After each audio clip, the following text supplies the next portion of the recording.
Good super early morning to you. If I look tired, it's because I am. I stayed up babysitting for a cousin of mine. They went to a Halloween party. And anyway, I was driving home and it's super early morning and it's dark and I couldn't help but think about what I used to be like when I first lost the vision in this eye. And as you get older, you know, your eyesight changes and things change and Um, driving at night can be tough when you have two good eyes. When you have one and it's not very good as it is, it really changes. And I can remember after I had my surgery on this eye and I had lost the vision in it, and I was driving home one night, or driving back from Nebraska, and I thought I'll just drive all night because I used to do it all the time, you know. And man, it got dark, and I can't even tell you the anxiety and the fear that came over me. I mean, it was bad. I had to pull over, and I googled the nearest motel, which was like luckily about a block away, and I white knuckled it there, and I stayed the night in a flea bag place. But I didn't care. I just did not want to be on the road. But eventually things changed for me. I knew I didn't have a choice. I didn't have an option. I had to grow past that. I had to learn to trust myself and trust what vision I did have. And I had a buddy of mine that called me up and wanted me to go help him do some gutters in Nebraska. And he paid me really well. I've talked about this before. But I was afraid of heights. I mean, I've been like that since I was in high school. And I had to get over it. I didn't have a choice. And you know, when you lose a sight in one eye, your depth perception changes, and it's just different. It's not like having two eyes where you can judge where things are at. So you have to learn to really trust yourself and just go with things sometimes. And I got past that. Now I get on houses, 2 story, 3 story, 4 story. It doesn't matter how tall it is. If I'm getting paid to do it, I do it. I figure out a way, right? Anyway, I was talking to some friends the last few days about anxiety and different things that we go through and how life changes you. And I couldn't help but think, since I was a little kid, I've been told that I have ADHD because the way my brain works, and it's always going 100 miles an hour.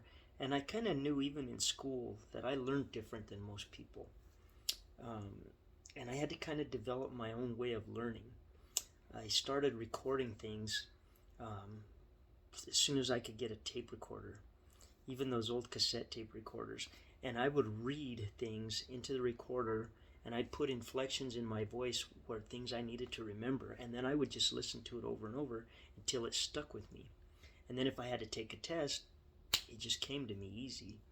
And I've done that since then. I mean, I've had to take a lot of tests and I've learned how to take them for me, what works for me. I couldn't study in groups like other people. It just didn't help me. It was no good for me. So I just studied by myself.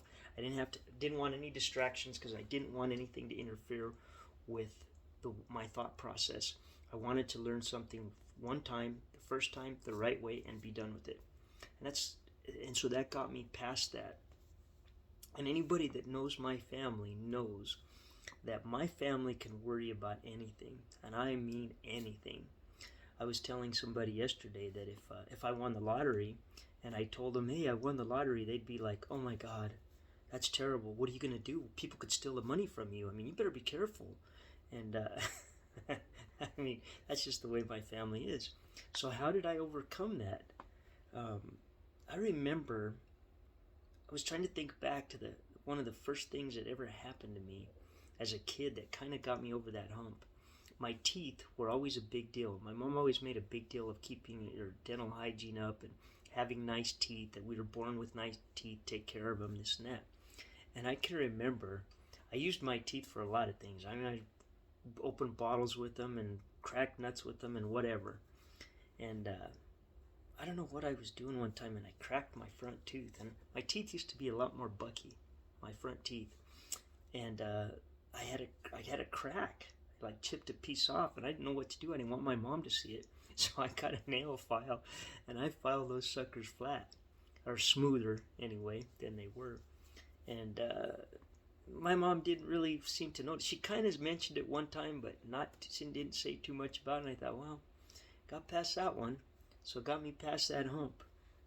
Then another time, my mom had a Corian, they called it Corian, like a glass top kitchen, or stove, and she was cleaning it, and she had the burner tops, the little knobs off, and I had a knife, like a kitchen knife, a plastic picnic knife in my hand, and I was spinning those tops, those handles, and one went to fall off, and I went to catch it, and as I went down to catch it, my knee hit my hand, the back of my hand where the knife was at, and it went up into my mouth, and it stuck me up in my mouth, the roof of my mouth. And as I must have been about, I don't know, I don't even remember how old I was, but all I could think of is, oh my God, I messed up my brain, I'm gonna have brain damage. And so I ran upstairs, and I was afraid to pull the knife out, and it hurt like hell. But I finally had the guts to pull it out, and my mouth was just bleeding like crazy that I couldn't see anything. And I knew I had to tell my mom something.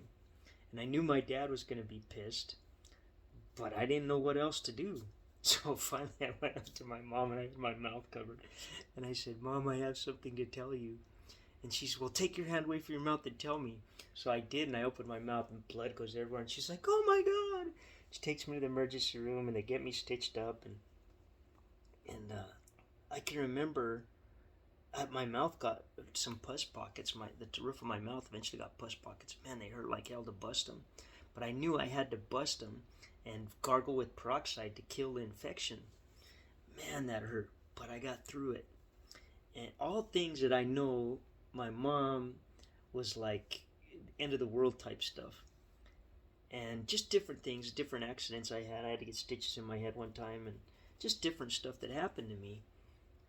And I started realizing that I could control my emotion, that I could control things even when I was in great pain. I could control myself. Anyway, as I got older and life got tougher, man, I've been in some bad spots.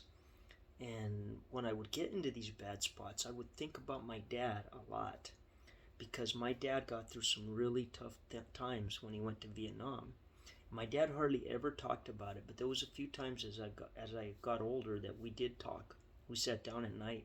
In fact, here about maybe 5 years ago, we sat down and talked, and he told me about some things that just were powerful, really powerful. And I thought, man, if my dad could get through those things, I can. And I was thinking today, what's the difference between trust and anxiety, or what's the relationship with those two things?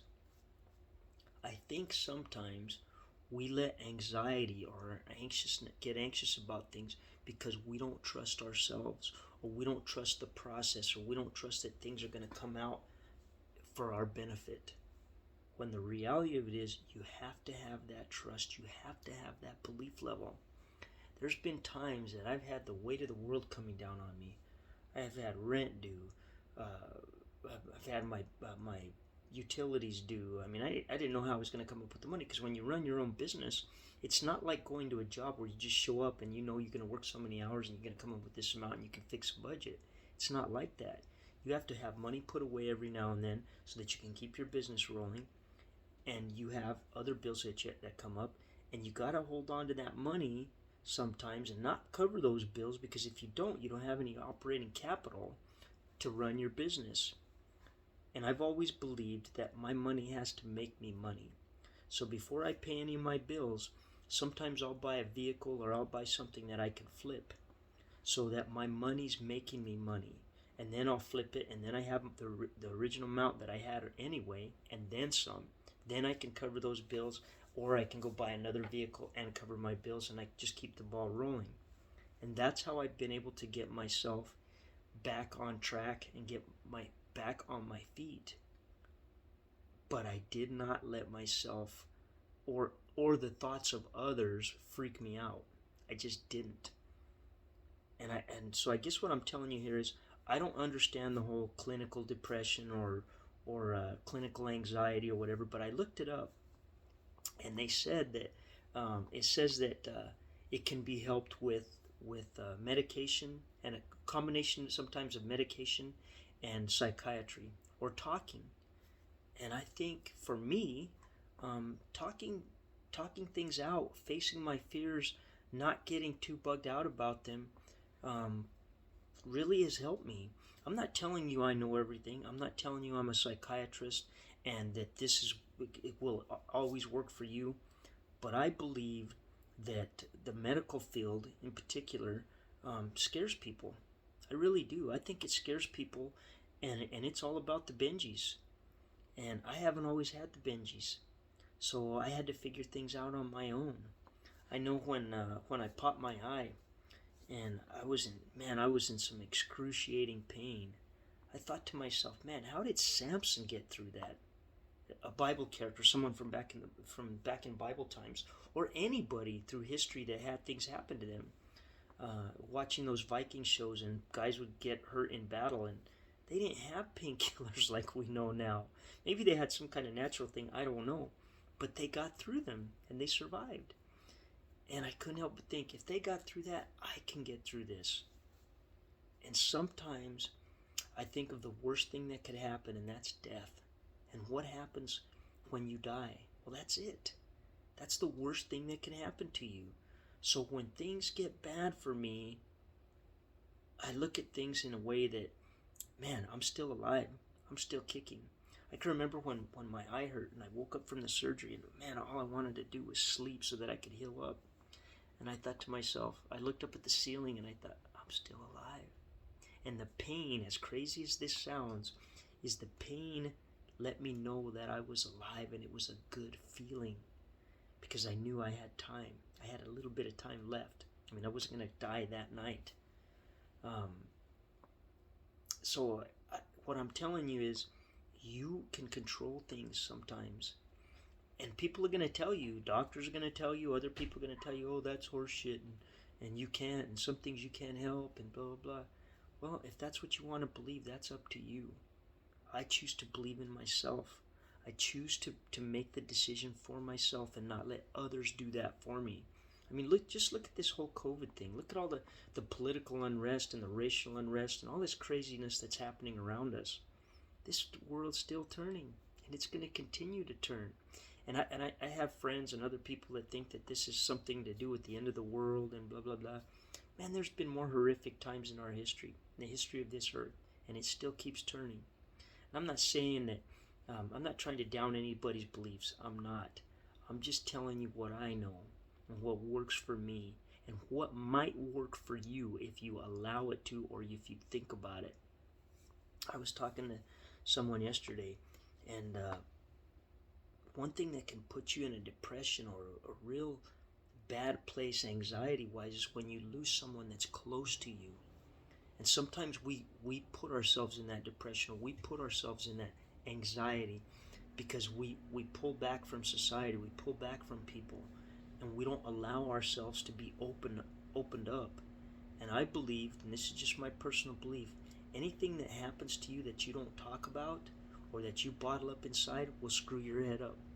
You have to have talk with other people. You have to open up to them, because if you don't, the alternative isn't very good.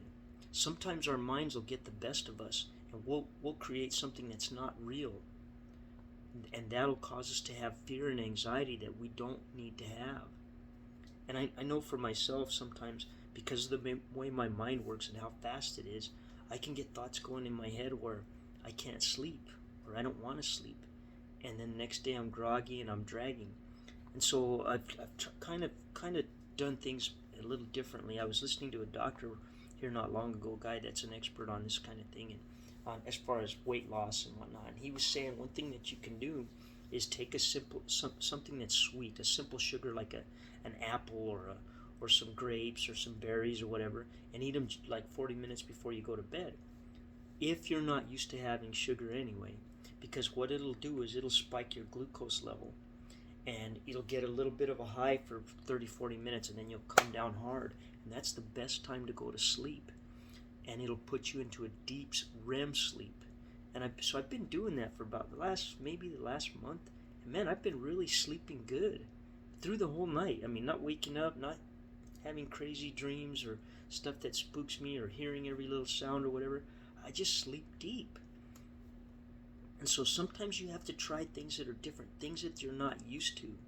And one thing that I would caution you about is don't verbalize things that people tell you all the time. Like, oh, well, I've always been like this. If you tell yourself that or you verbalize that out loud, you're telling your brain that it's okay to remain in that state, to not change. And so you'll have a hell of a time changing the way you feel. And believe me, I listen to Anthony Robbins a lot, and I know he teaches you how your brain works or how you can manipulate it.